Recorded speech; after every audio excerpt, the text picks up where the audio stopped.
Let's look at the Bear 650 and friends. This is going to be the 12 best scramblers in 2025. Royal Enfield's Bear 650 is a scrambler style retro roadster with the 650 twin. But what other scramblers should you bear, get it, in mind before making your choice? Here's our top 11 plus the Bear, so 12. With the launch earlier this month of Royal Enfield's long-awaited new scrambler version of its retro roadster 650 twin, the Bear, it got us thinking. This new Bear 650 is undoubtedly a very tempting bike.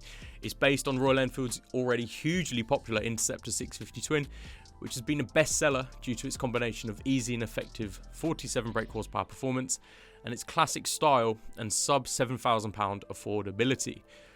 But with added scrambler style, the Bear adds not only a more rugged image, but also a broader range of abilities. The changes are more than skin deep too. There are beefier, longer Showa inverted forks, a new 19-inch and 17-inch wire wheel combination, which is from the Interceptor 18s, a longer swing arm with repositioned shock, so the mounts are higher, wider, and scrambler style handlebars with smart new instruments, repositioned pegs, and a new seat too. Not to mention, of course, new paint. It's a 648cc twin, 47 brake horsepower, 56.5 Nm of torque, and it weighs 214 kilograms. For a price of £6,749 with Interceptor success and scrambler tweaks, plus the modern touches like that lovely looking TFT dash with smartphone integration, it all adds up to one of the most rounded and affordable scramblers currently available. Or does it? Because this is the point, the Bear has been such a long time coming. There are plenty of other scramblers out there, of varying capacities and prices, so which should you consider before going for the new Enfield, if you're opting for that? And anyway, are any of these bikes real scramblers, or is the scrambling only for looks? Here's our pick of the best in price ascending order. First up, the MASH X-Ride 650. It's £4,999, it's got a 644cc single with 40 brake horsepower, 43.3 Nm of torque, and 183 kilograms.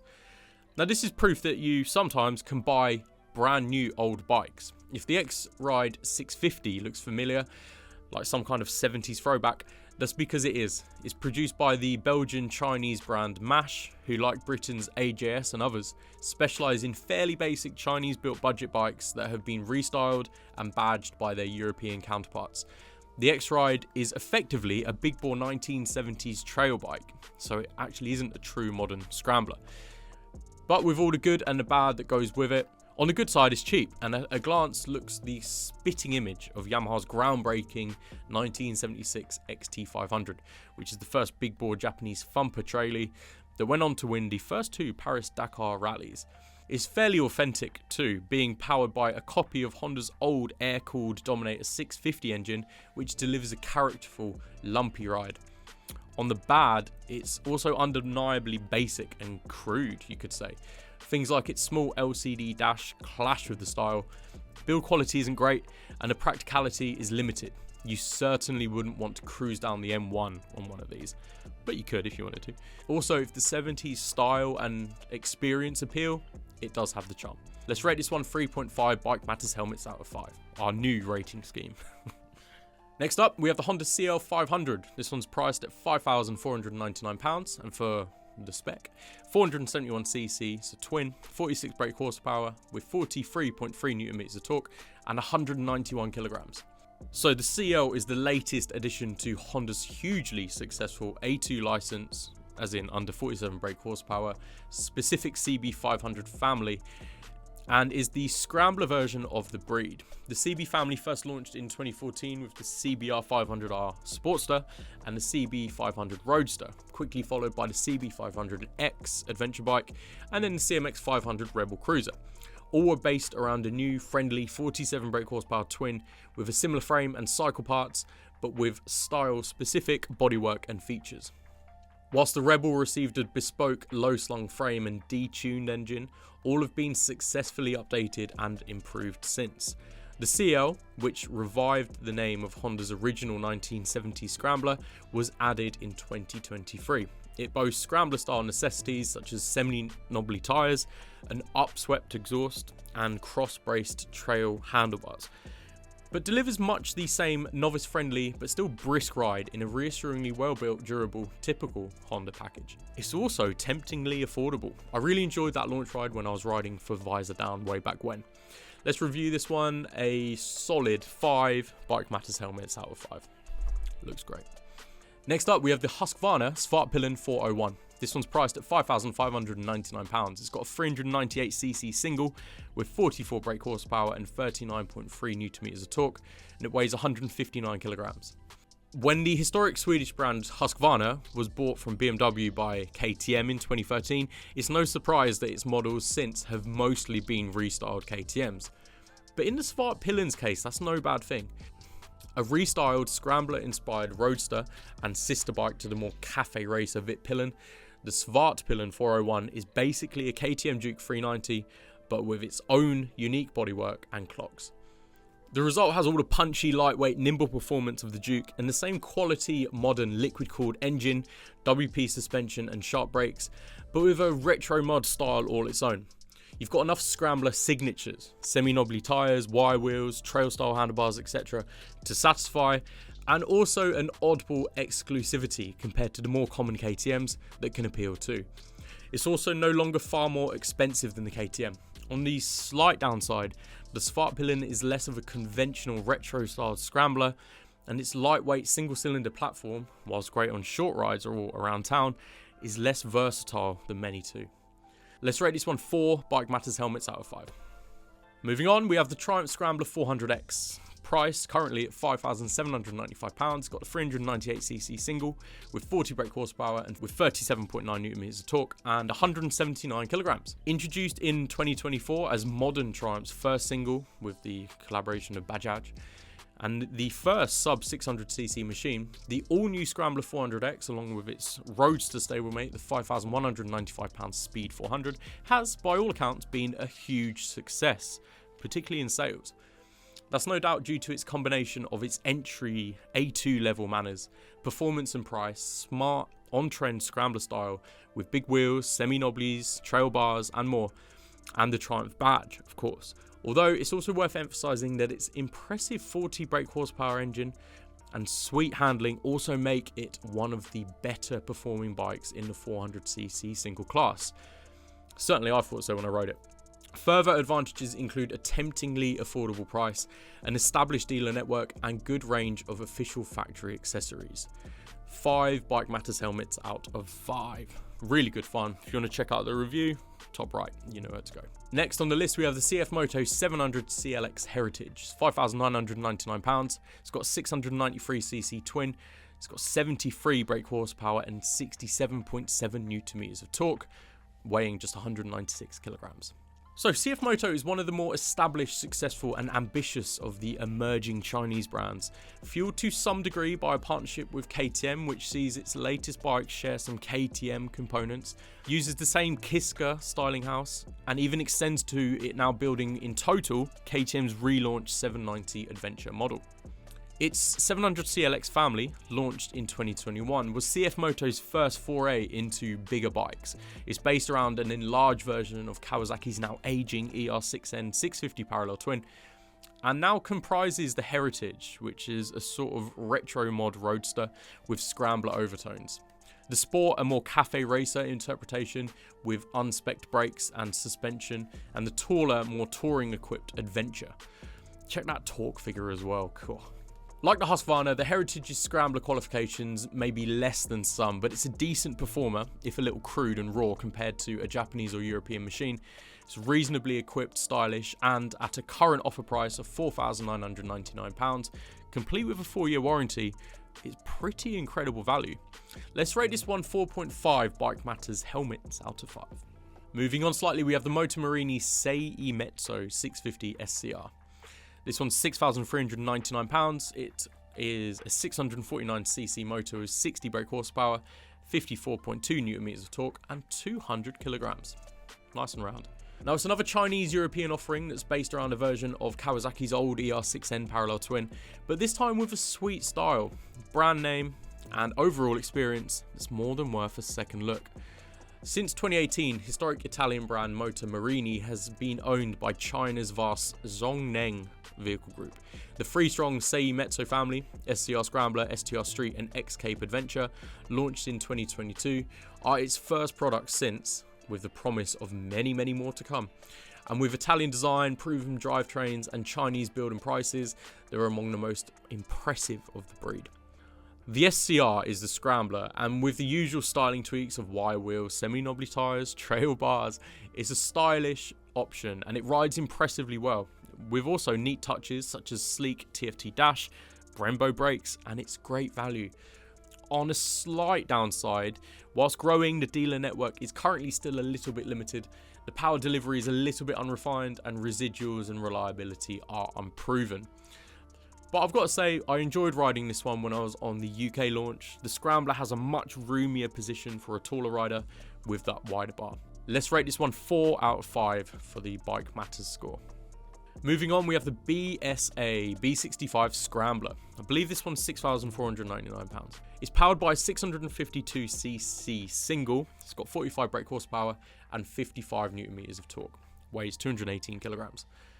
So following on from the BSA Gold Star, the resurgence of the once British marque after being acquired by Mahindra Motors, the BSA name continues with the quiet launch of this, the B65 Scrambler.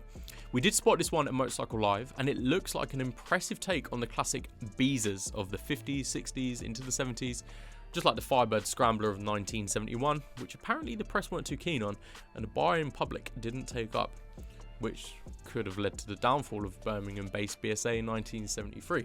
But anyway, I digress. Let's fast forward to now. This Scrambler is the second heaviest on this list, and it's powered by that single cylinder from the Gold Star with 45 brake horsepower. It's got liquid cooling, it's got a larger 19-inch front wheel and 17-inch rear with Pirelli Scorpion Rally STR hoops on.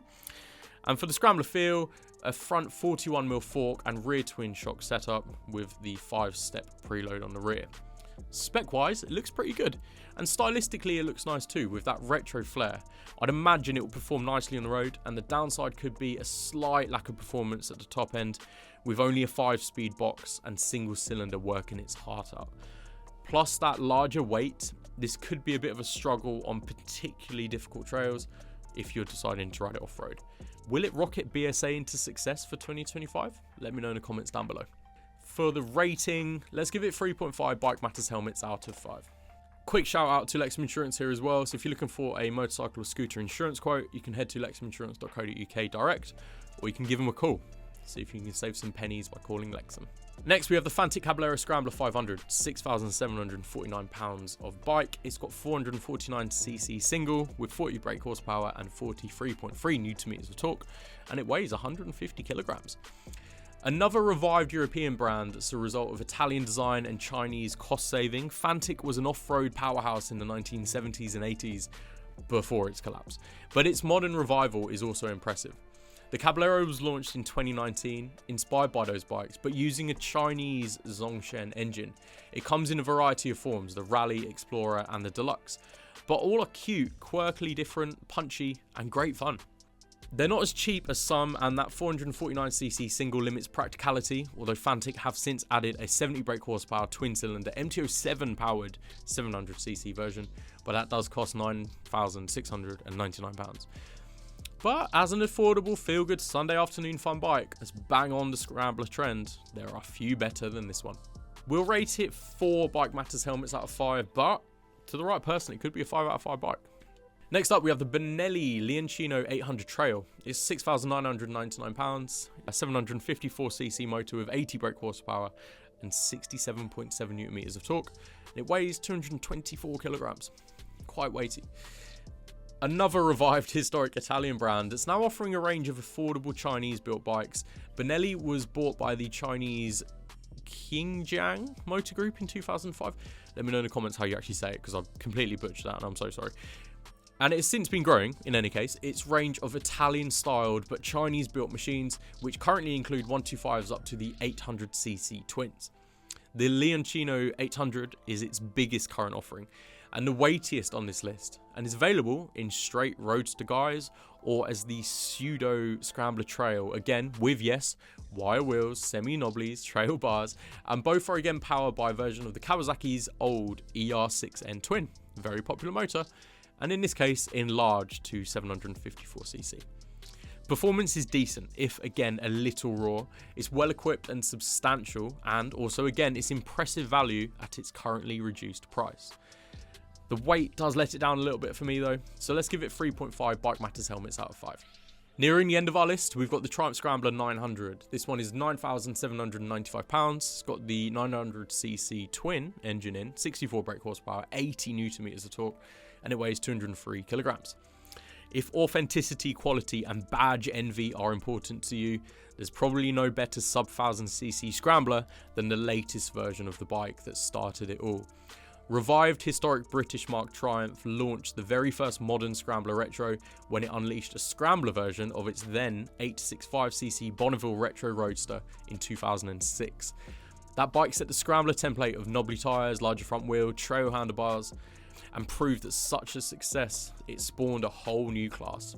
Triumph's own version has remained the class leader. It was reinvented as the 900cc liquid-cooled Street Scrambler in 2017, before being updated in 2019 with more power, and then later renamed simply the Scrambler 900 in 2023. Characteristically, buckets of torque from Triumph here too, who pack all the fun into their motors.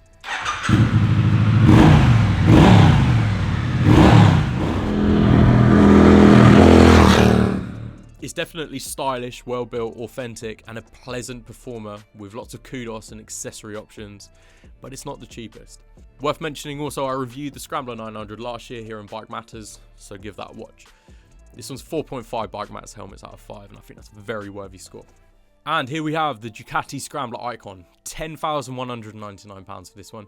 It's got the 803cc V-twin, 72 brake horsepower, and 65 Nm of torque. It's 185 kilograms.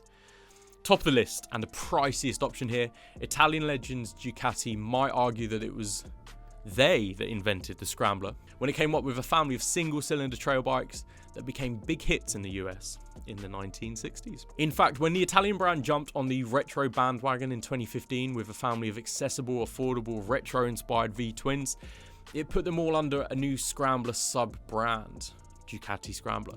That range lives on today in both the novice-friendly 803cc and more serious 1100cc forms in a variety of styles, though that 1100 range is coming to an end, discontinued by the end of 2024. F in the chat, please, boys. To some, their retro mod style and mix of old and new elements and components is less convincing than, say, Triumph's more traditional version, but they're lively, great handling, and stylish without compromising performance. The Icon is the current entry-level version, though Scrambler Ducati did tease a concept at the Bike Shed show earlier this year, inspired by the apocalyptic Hollywood movies, and that looked very impressive. So check that out in the top right if you like. I also reviewed the full throttle Scrambler last year, and that was a great day. Fantastic day. So give that a watch as well if you want. Bike Matters review, 4 out of 5 helmets. So, that's 12 of our picks. What would you have on the list? Is the Enfield 650 the best of the bunch? I think it could be. Let's give it a tentative 4.5 Bike Matters helmets out of 5 too. Now go see what I thought about the Scrambler 900 in the video somewhere here. Like and subscribe. Let us know what you think of this list. Ciao.